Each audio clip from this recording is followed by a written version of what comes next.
possible on living and walking proof that Nubia does. Quote, Livia had just returned from reporting to the police. That's what she told me it was. In her crucial backpack, one empty flat that never quite closed properly, was tossed beside her bed, its contents scattered on the floor. That's when I noticed the sheets of Kimpton Hotel stationery altered course or otherwise. The time after that, something on the Kimpton stationery went out of bed. If I swallow every drop of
foggy all day long.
Well, good evening.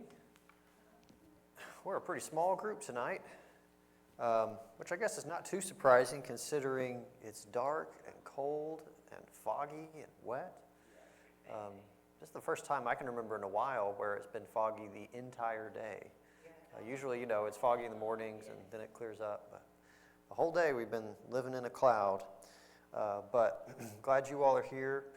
Anyone know, are Craig and Bart sick or traveling, or anybody heard anything from them? They're out of town? Yes. Okay, gotcha. All right, well, we'll go ahead and get started, and maybe some folks will trickle in as we get going. But do we have any prayer requests tonight, or prayers of praise?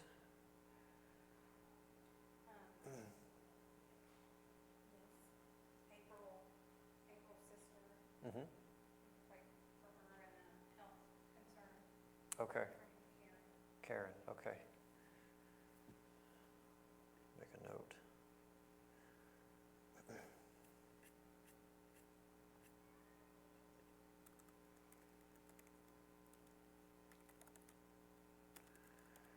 I mentioned Sunday morning, and I'd just like to repeat, friends of Kelsey and I, not super close, we were more like acquaintances, but went to the same church, went to college together, but not at the same time. But Ethan and Becca McLaughlin, Becca just passed away about a week ago. And I don't know any details about what happened or anything like that, but they're very young, and they have a 4-year-old boy, and so, and Ethan's father is an elder at the church we were part of, great family. So I don't know what happened there, but certainly want to be praying for them.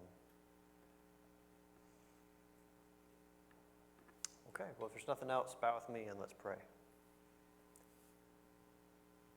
Thank you, Father, for tonight. Thank you for this time that we're gathered together, and we pray your blessings on this group here and your blessings on us as we think through this topic together, that it will be more than just a history lesson, more than just a collection of interesting facts, but that it will be something that inspires us and edifies us, instructs us, that we see through this study of the past, and we see through that more clearly your word and more clearly who you call us to be. Bless April's sister Karen right now with her health. Watch over her in the ways that she needs you. Bless the McLaughlin family and the passing of Becca, and watch over them and the time ahead of grief and loss and adjustment. Watch over them in this real tragic time. Lord, thank you again for this group here. Bless our time. In Jesus' name, amen. All right. Well, hey, Charles. Glad you made it. Last week, we were asking the question about the second century church. We were asking, what did others think about them? And we answered that question mainly by focusing on what the governing authorities of the time, the Roman Empire, what they thought of them, and especially focused on opposition and persecution and things like that. So we did talk about how during this point in the church's life, just like in the first century, Christianity it's not being like actively persecuted all across the empire. They're not being rounded up, hunted down. They're not being imprisoned and executed right and left. Those kinds of things actually really get going in the 3rd century, so after the time that we're focusing on tonight. But just because that's the case doesn't mean that things didn't get bad for the 2nd century church at times. We talked about several leaders in the church of this time period who were persecuted to the point of being sentenced to death.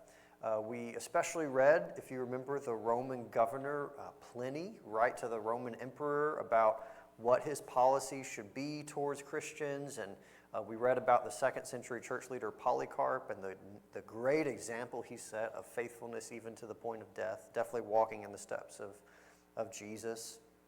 So the church certainly suffered during the time of the 2nd century in some very significant ways, and they've left us with some really inspiring examples of what faithfulness to Christ looks like even when facing death.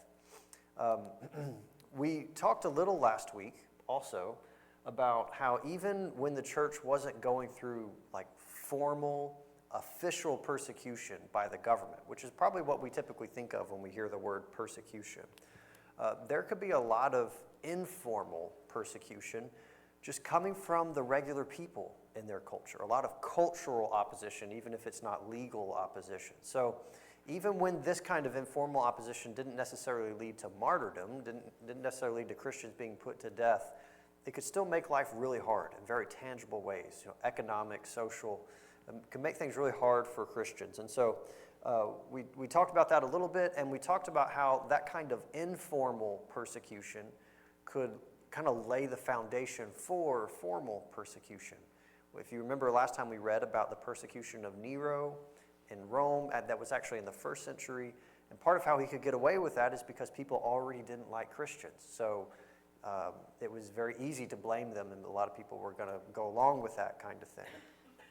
So this week, we're going to shift gears a little and focus some more on that informal persecution and why it happened, what it was like.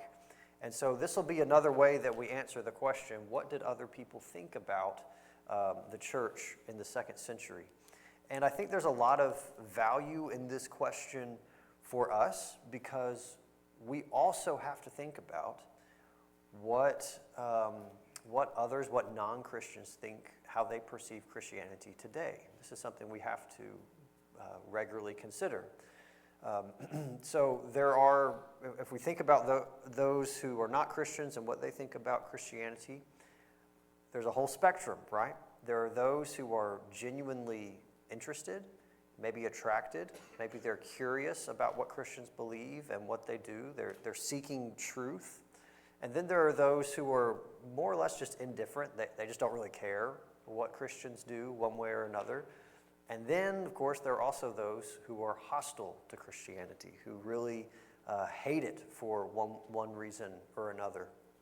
And even if there are those who aren't totally hostile, we're probably aware of folks who think that Christians are just really weird and backwards and maybe simple in their thinking. And certainly if you think that about Christians and then maybe certain things happen, that could lead you to then be hostile towards Christianity. So all of that happens in our world today, and it also happened 1900 years ago during the time of the 2nd century, and 2,000 years ago in the time of the 1st century. So seeing what all this looks like back then, I think can offer us some great guidance for how we navigate a lot of the same stuff today as well. I wanted us to really get into this topic by first reminding us of some things that we talked about earlier in this class when we were asking the question about what Christian faith looked like day to day for the church in this time. And we talked about just some of the commitments they had for how they were going to live, what their ethics and morals were. So when we were talking about those things, we talked about how the early church renounced the gods of the Greeks and Romans and refused to worship them, refused to acknowledge them as genuine gods, because Christians affirm there's only one God, right? So all the others are false gods. We also talked beyond that about some examples of how the church lived that really made them stick out from the world around them. So again, we just looked at a few examples, but one, they refused to take part in and they refused to enjoy things like the gladiator games, where people are killing and being killed for entertainment and for sport. They recognized that as just inhumane and wrong and wanted nothing to do with that. Along with that, they refused to do things like abort their children, or what was actually more common in those times because of limitations in medical science and things. It was more common to abandon infants after they were born if they were unwanted, and they refused to do that. And not only did they refuse to do that, but they would sometimes go and rescue children who had been abandoned and raise them up to be Christians. And they were also committed to husbands and wives being completely faithful to one another in marriage. And they were doing that in a world where marital unfaithfulness was very common. And actually we talked more about this a few weeks ago, but it was especially common among husbands. It was Could happen, of course, with both members of a marriage, but it was more socially acceptable for a husband to be unfaithful than the wife. But Christians rejected that way of thinking and held the same standard of complete faithfulness to both parties of a marriage. So just from these things alone, and of course that's a very small list of things Christians believe and do that's different than the culture. There's a lot more than that. But just from those things alone, it's not hard to imagine that many people are not fans of the early church, because the culture is going one way and Christians are going another, and that often, upsets a lot of people. So they're living very differently from the world around them. And so in the New Testament, and we usually like to begin thinking about the second century church by first looking at the New Testament, these very reasons for why many people look down on Christians come up in the text of Scripture. Not as specifically, but the basic ideas are there. So this is Acts 16, and this is what some people accuse the Apostle Paul of doing while he's spreading the gospel in Philippi. So listen to what they accuse him of doing.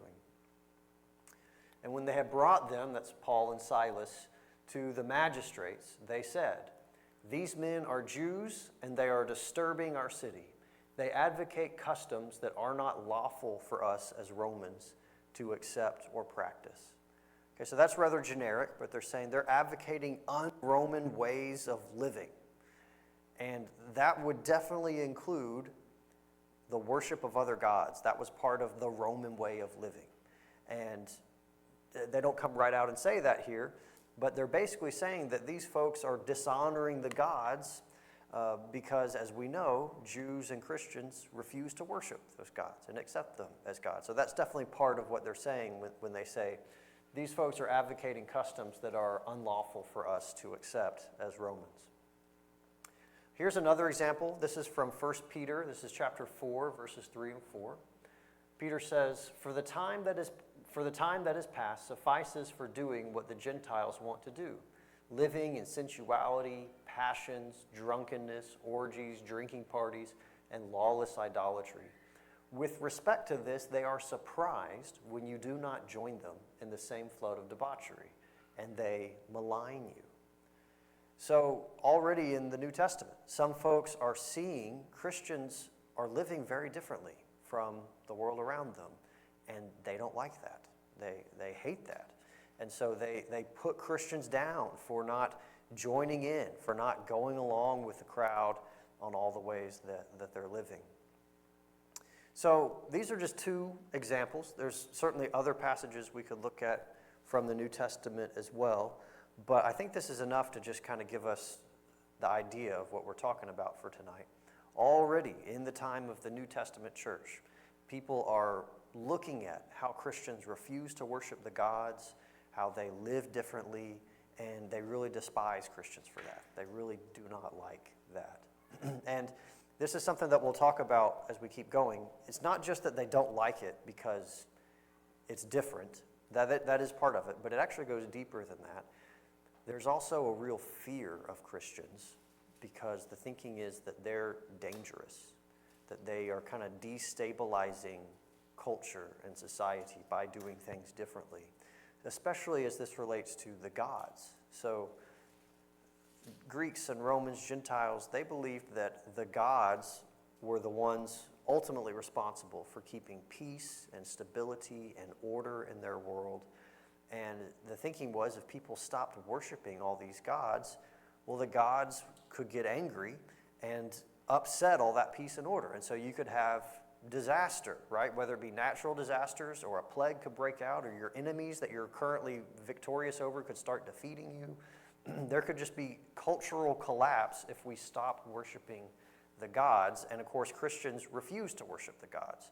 And so a lot of people look at Christians and see them as dangerous, as subversive. So in addition to just despising them because they think they're strange, they also are afraid of them because of what could happen if they keep growing, if they keep spreading the message.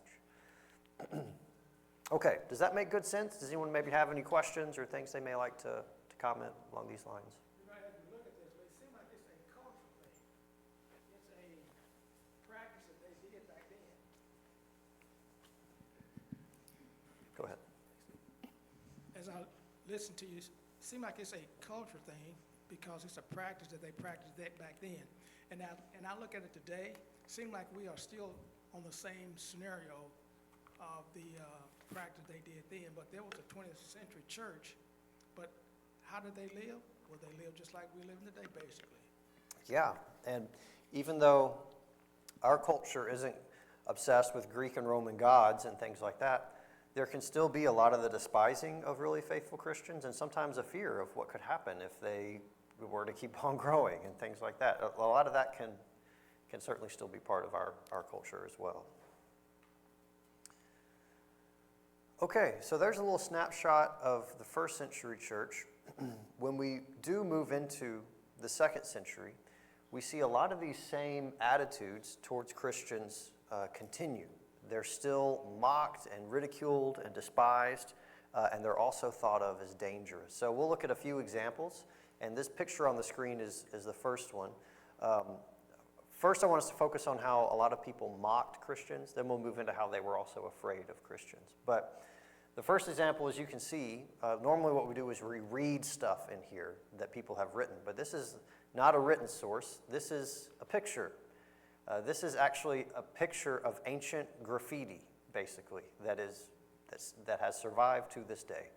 And you can see the original here and how unclear it is, because of course it's very old. But here's a drawing capturing what you're seeing over there. And you can see pretty quickly basically what's going on here. You've got someone who looks like he's hanging on a cross. See the T shape there. But notice his head. It's a donkey's head instead of a human head. Then you got this person over here making some kind of gesture towards the person on the cross. If that's all we had, it might be kind of unclear exactly what's going on, but we still have kind of an idea. But we also have here this writing. And you can see it's scribbled on there. It's because it's graffiti, basically. But it's in Greek, and it says, Alexamenos worships his God, is what it says. So here's this fellow right here who the graffiti names Alexamenos, worshiping what the graffiti says is his God. And so this one image speaks volumes, doesn't it? It's making fun of this person, mocking him for worshiping someone who hangs on a cross, and to indicate how ridiculous this is. They don't even give the person on the cross, of course we know is Jesus, the head of a human. They give him the head of a donkey. So for us, looking at that as Christians, it's blasphemous, right? It's deeply offensive to Christ and to Christians. But this really highlights one of the main reasons that people mocked Christians. Underneath things like, well, they live differently and they don't worship the gods, kind of what ties those things together is the crucifixion. They think it's ridiculous to worship someone who was crucified. So we today, when we see a cross, our church's logo is a cross, like millions of churches all over the planet. We often take pride, and I don't mean that in the sinful sense, but in the good sense. We take pride in the cross now, right? It's a symbol of victory, a symbol of hope, symbol of faith, redemption. But 2,000 years ago, it was not a symbol that anyone took pride in before Christians came along. It was a symbol of nothing like that. So think with me about in the New Testament when Paul talks about boasting in the cross of Christ.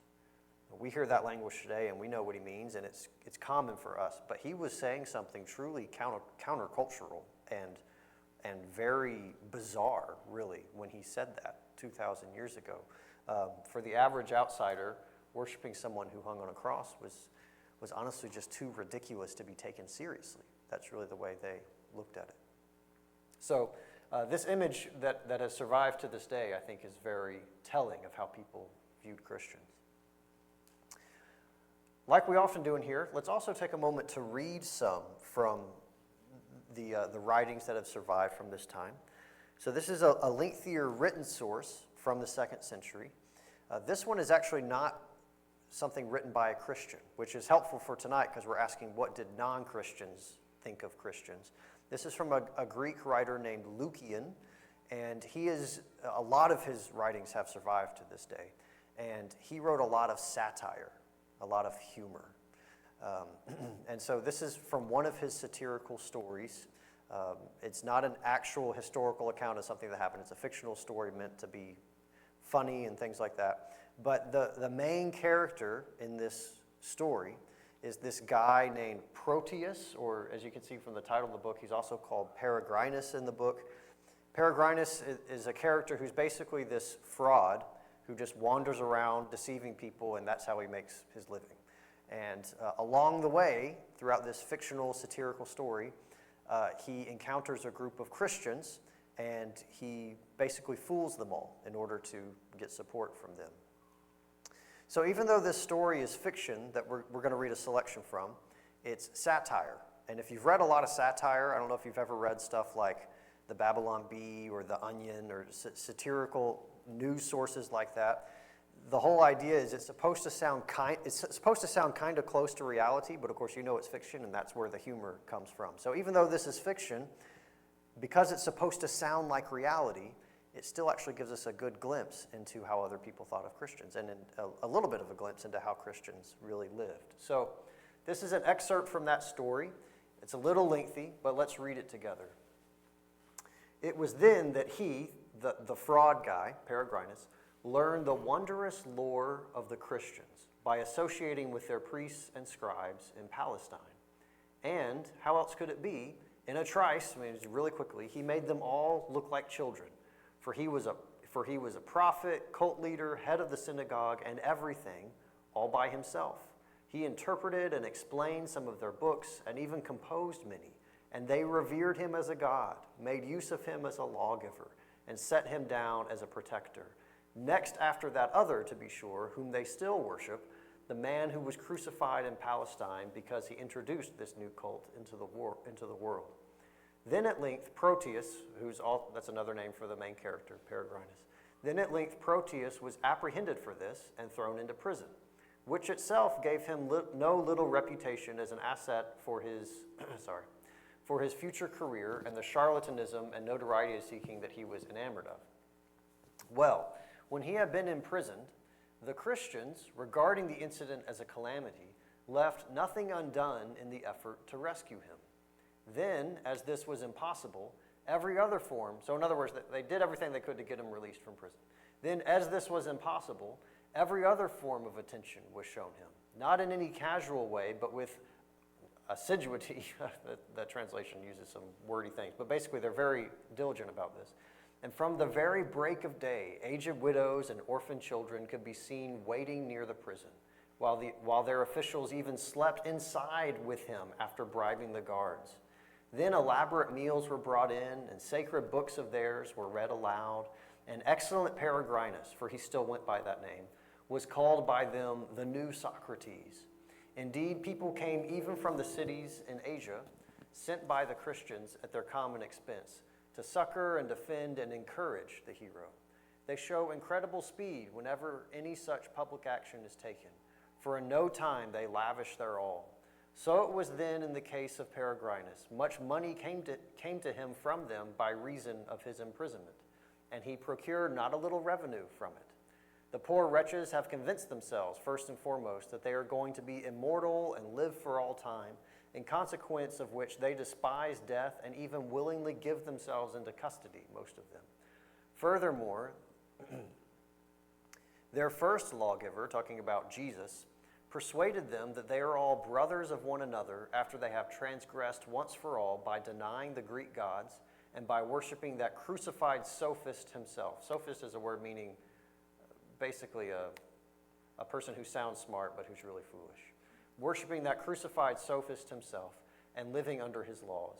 Therefore they despise all things indiscriminately and consider them common property, receiving such doctrines traditionally without any definite evidence.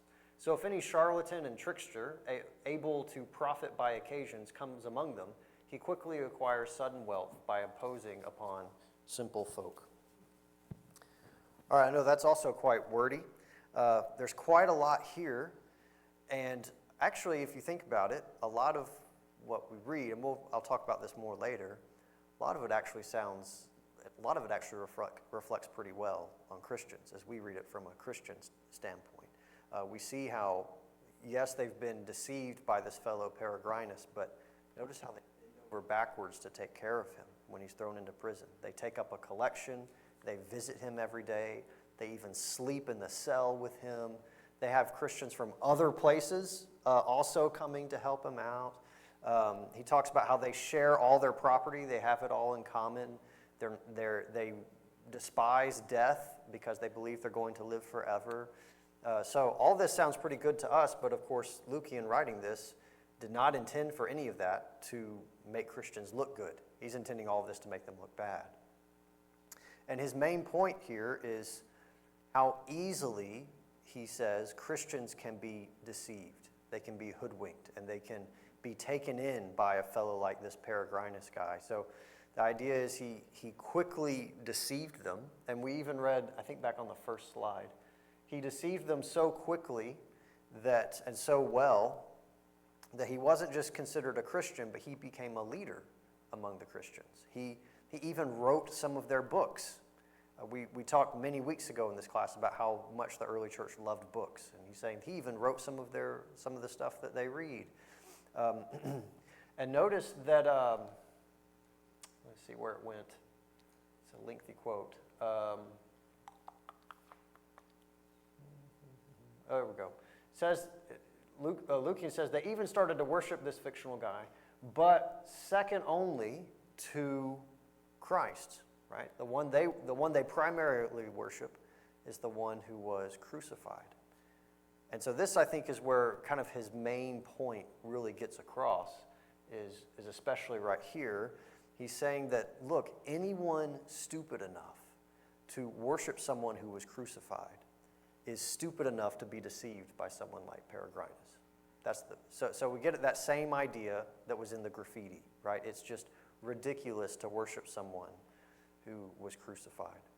And that's what this fellow Lucian thinks about Christians. And he's writing a satire to make people laugh. So that's obviously going to connect with people, which means a lot of people are thinking about Christians the way this guy Lucian is. Any questions or reflections on any of that? Go ahead, Bob. I think you've already got the microphone. Is Lutheran the person that is saying these things about Christ? Is this his narrative saying about Christ? Yeah, this is a story that this guy Lucian wrote. About Christ and Christians. I mean, Christ is not the main character. The guy who's deceiving them is the main character. And throughout the story, he just goes around the world deceiving a lot of people. And this is a section of where he deceives Christians. Does that make sense? Well, I can see also because I found somewhere in the scriptures where they believe that person because they had elegance of speech.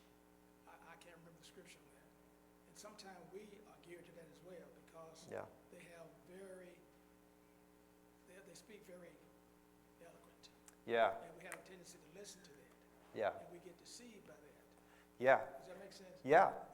I think you're thinking of Paul. He talks about some of his opponents, especially in like 2 Corinthians. Talks about how they're very smooth talkers, you know. Yeah. And so this guy Peregrinus, who's a fraud, he's also a very smooth talker, it sounds like.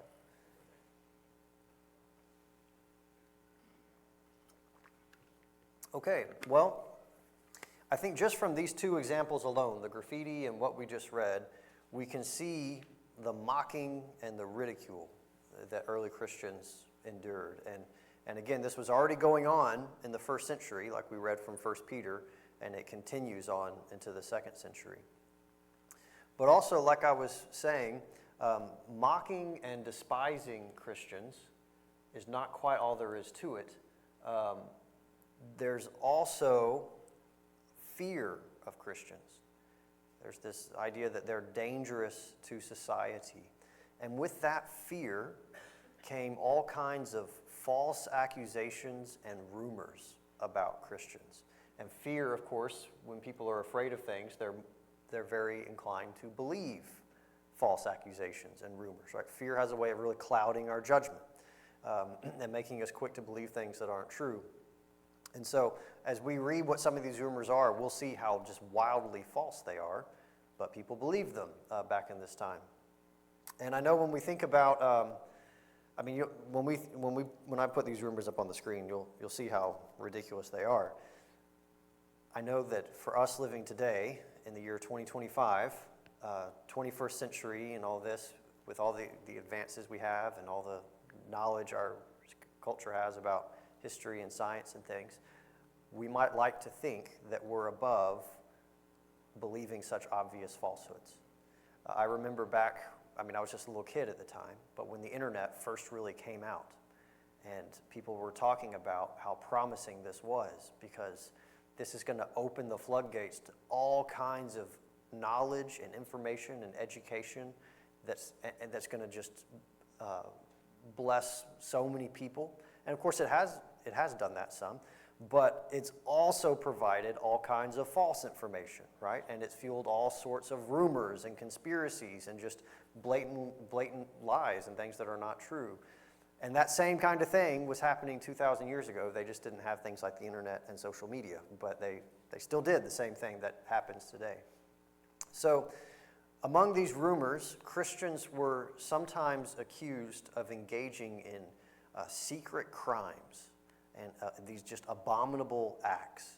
So sometimes we think that non-Christians in this time just had no standards and just lived however they wanted. That's not really true. They had definitely lower standards than Christians, but they had standards. Even Paul in 1 Corinthians, remember he rebukes some of the immorality going on in the Corinthian church and says, you guys have stuff going on that even the pagans don't tolerate, right? The pagans have standards. And so these rumors were saying like Christians are just behaving in these awful ways. Anyways, we know now, well, we just know because we read the Bible and we also come to church. We know that when Christians gather together, that's a holy time, right? And it's a time to really commit ourselves to a holy way of living as we worship our holy God. But suspicious outsiders 2,000 years ago would see Christians gathering. They're gathering in homes and things like that. They don't have church buildings. They're gathering kind of in secret, right? It's a meeting specifically for Christians. And so they'd see them gathering and they would just make up all kinds of things about what goes on behind closed doors when Christians gather. So there are three major accusations especially that Christians were accused of. They're accused of atheism, cannibalism, and incest. Atheism, cannibalism, and incest. Now think with me for a moment. Where would these accusations come from? How could someone accuse Christians of living this way, of doing these things?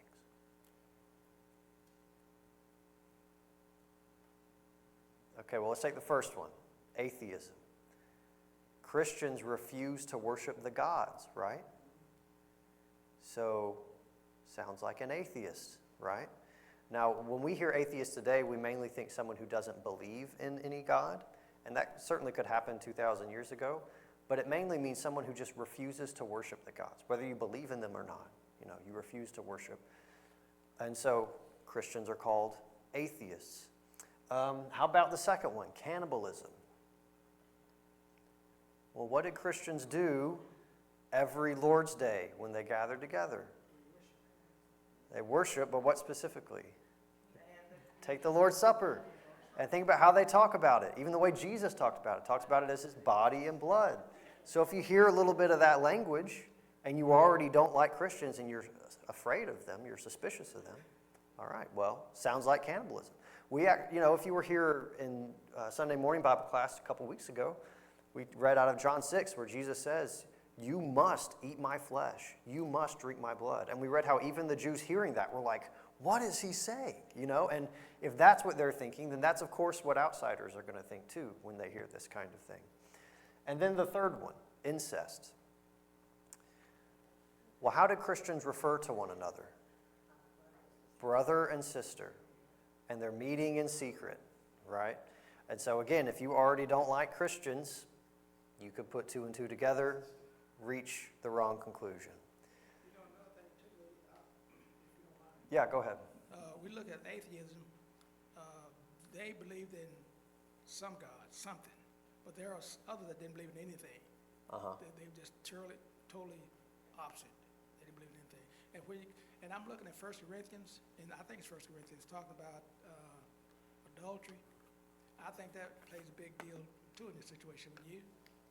Incest, but that may be a little bit more far-fetched, but they see it, but they don't do anything.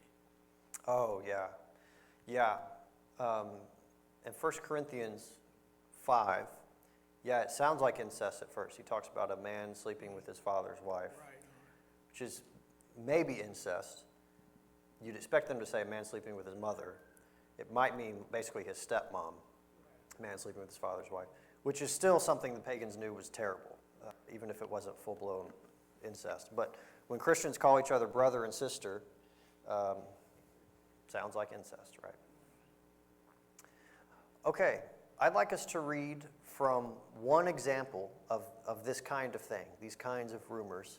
This is from a writer named, I might butcher how to pronounce his name, Minucius Felix. He's a Christian.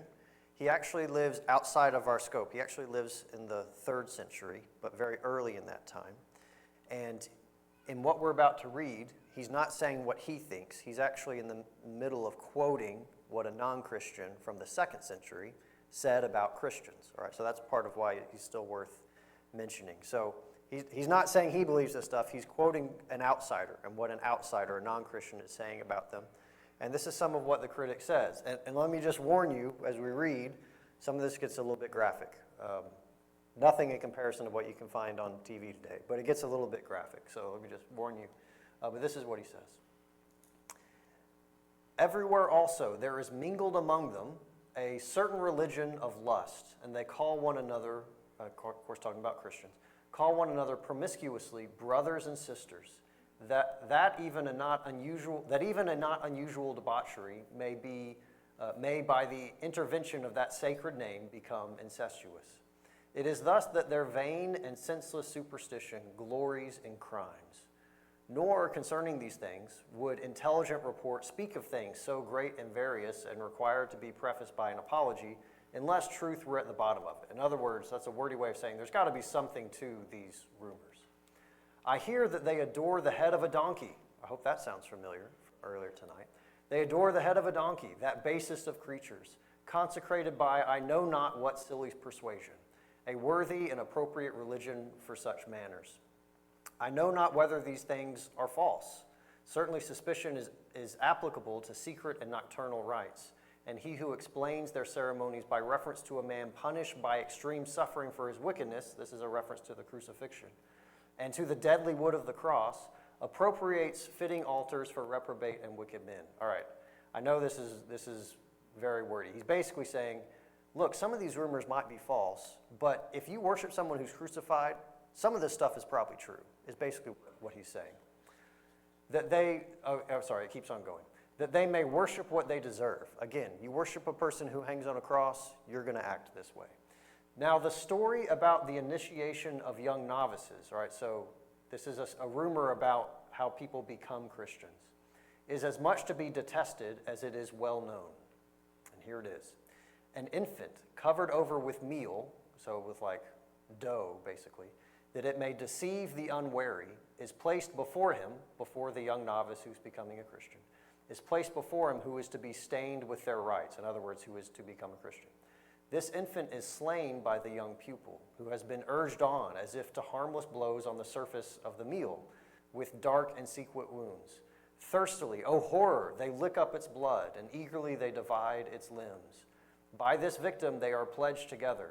With this consciousness of wickedness, they are covenanted to mutual silence. Such sacred rites as these are more foul than any sacrileges. And of their banqueting, it is well known. All men speak of it everywhere. Even the speech of our Curtensian, that's just a fellow who testifies to this. On a solemn day, they assemble at the feast. So there's a reference to gathering on Sunday without calling it Sunday. On a solemn day, they assemble at the feast with all their children, sisters, mothers, people of every sex and of every age. There, after much feasting, when the fellowship has grown warm and the fervor of incestuous lust has grown hot with drunkenness, A dog that has been tied to the chandelier is provoked by throwing a small piece of offal beyond the length of a line by which he is bound, to rush and spring, and thus the conscious light being overturned and extinguished in the shameless darkness, the connections of abominable lust involve them in the uncertainty of fate.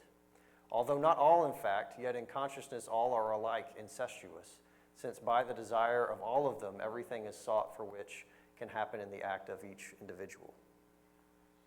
All right, I know again, that's a lot, but this is very disgusting, right? Especially that last part about when a person becomes a Christian, they unknowingly kill an infant because it's covered over with like dough, and then they all eat of it and stuff. But this is the cannibalism rumor.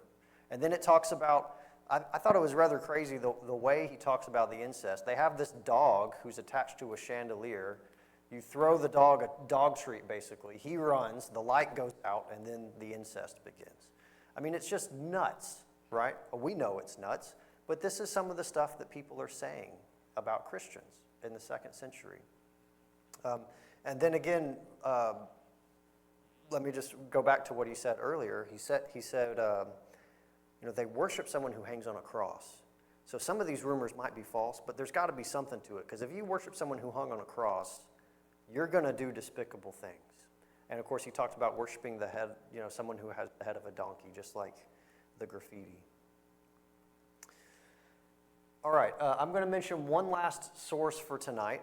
We're not going to actually read from this person for sake of time, but this is one other critic from Christianity that is worth mentioning, a fellow named Celsus.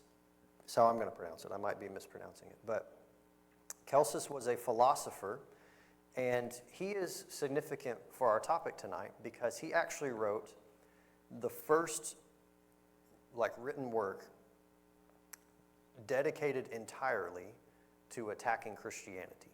So others will mention Christianity while they're writing about something else and say negative things about it. But this guy is the first guy that just wrote something specifically like his topic is refuting Christianity. We actually don't have a full copy of his work that has survived over the years. We don't have it. But we do have a writing from kind of like I mentioned earlier with Minucius Felix, a writing from a 3rd century Christian who wrote a response to Celsus, and that response has survived. And in his response, he quotes Celsus a lot. So we have snippets of what Celsus said to critique Christianity. That 3rd century Christian is named Origen, and he wrote a book called Against Celsus. It's all about responding to his charges. I just want us to take a moment, though, to appreciate that. You have Origen, this Christian, who writes about 100 years after Celsus, and he decides to make a full response to Celsus. Why would someone do that? I mean, just imagine with me for a moment, if you live today and you read someone from 1925 saying, here's all the reasons why Christianity is false, and you write a response. It's been 100 years. Well, you wouldn't do that unless that critique of Christianity, that criticism, was very influential and was still being used in that time, right? So the very fact that a response is written 100 years later suggests that what Celsus was saying was probably very influential and probably really packed a punch, and a lot of people were believing what he was saying. But again, just kind of for sake of time, and we actually maybe could have put some quotes up. I didn't think we would have time. So I didn't provide any quotes from what Celsus says. But one thing I will mention, so we just talked about those crazy rumors about incest and cannibalism and stuff. Well, Celsus is a philosopher, and he does not repeat those rumors. He's more sophisticated. So he knows that stuff is crazy. He's not a Christian, but he knows that's not the type of stuff he's going to use to attack Christianity. So that's probably part of why his criticism stuck around, is he uses more rational arguments, more grounded ones. But this is just some of what he says. He thinks that the whole idea of the incarnation, of God taking on flesh, he thinks that's just impossible to believe. He also thinks that Christians have been very foolish in casting aside the wisdom, as he sees it, the wisdom of generations of people who've worshiped the Greek and Roman gods. They've cast all that aside to worship, a crucified person. And that to him is just very, very foolish. He also really distrusts Christianity because of who it attracts. It doesn't necessarily attract the people with a lot of education who are very wealthy and powerful. It attracts a lot of people who are uneducated. It attracts a lot of slaves, younger, children become part of the group. In that world, women often did not have the kind of education men did. It attracts a lot of women. So as he sees the lower classes of society flocking to Christianity, he thinks that's a really negative thing. So his criticisms of Christianity are weightier because they aren't based on those crazy rumors that we were talking about earlier, which might be part of why 100 years later, a Christian felt the need to write a response to him. Any questions or comments on the crazy rumors or Celsus or any of that stuff? I've read a lot of what Kelsey, he was mean. Yeah, He was mean. yeah, he was. He was kind of cruel. Yeah, he didn't hold back in his criticism of Christianity. It's crazy though that they call it a cult because Rome, the cult of the emperor, which was like what they built their whole, with the Roman Empire, built their whole religion around. Yeah, You know?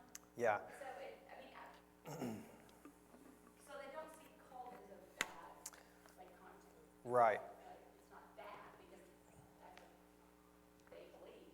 They do. That's how the Romans would. It's not a faith. It's it's a religion, and it's a cult because it's like you have duties to do.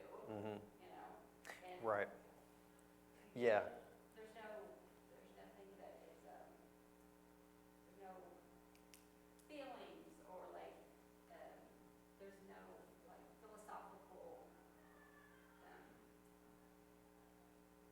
it's all material blessings. Mm-hmm. Mm-hmm. Nothing like that you have inner peace or Yeah. Yeah. So to me if that's what they always believe, I can see why they would think Christians are weird. Yeah. Yeah. Because it's like that. It's like their religion is like duty. Yes. Yes. So Yeah. That is a unique thing about Christianity is it had a way of life that went along with it, not just a set of practices. And it also cared about things like doctrine. So ancient people, when it came to worshiping Zeus or Poseidon or whoever, doctrine did not matter. You could believe whatever you want to about these gods as long as you showed up, made the right offering, And people encouraged the great mixture of beliefs and ideas. And Christianity, because it was the empire. You talk about diversity. yeah. In Rome, they were okay with having a Greek god. It's like, oh, that's our god too. Yeah, exactly. A lot kind of like the way Hinduism works today. They're very if a Hindu hears a presentation of the gospel, at first they might be like, oh yeah, just bring Christ in. He'll just be part of everything we believe.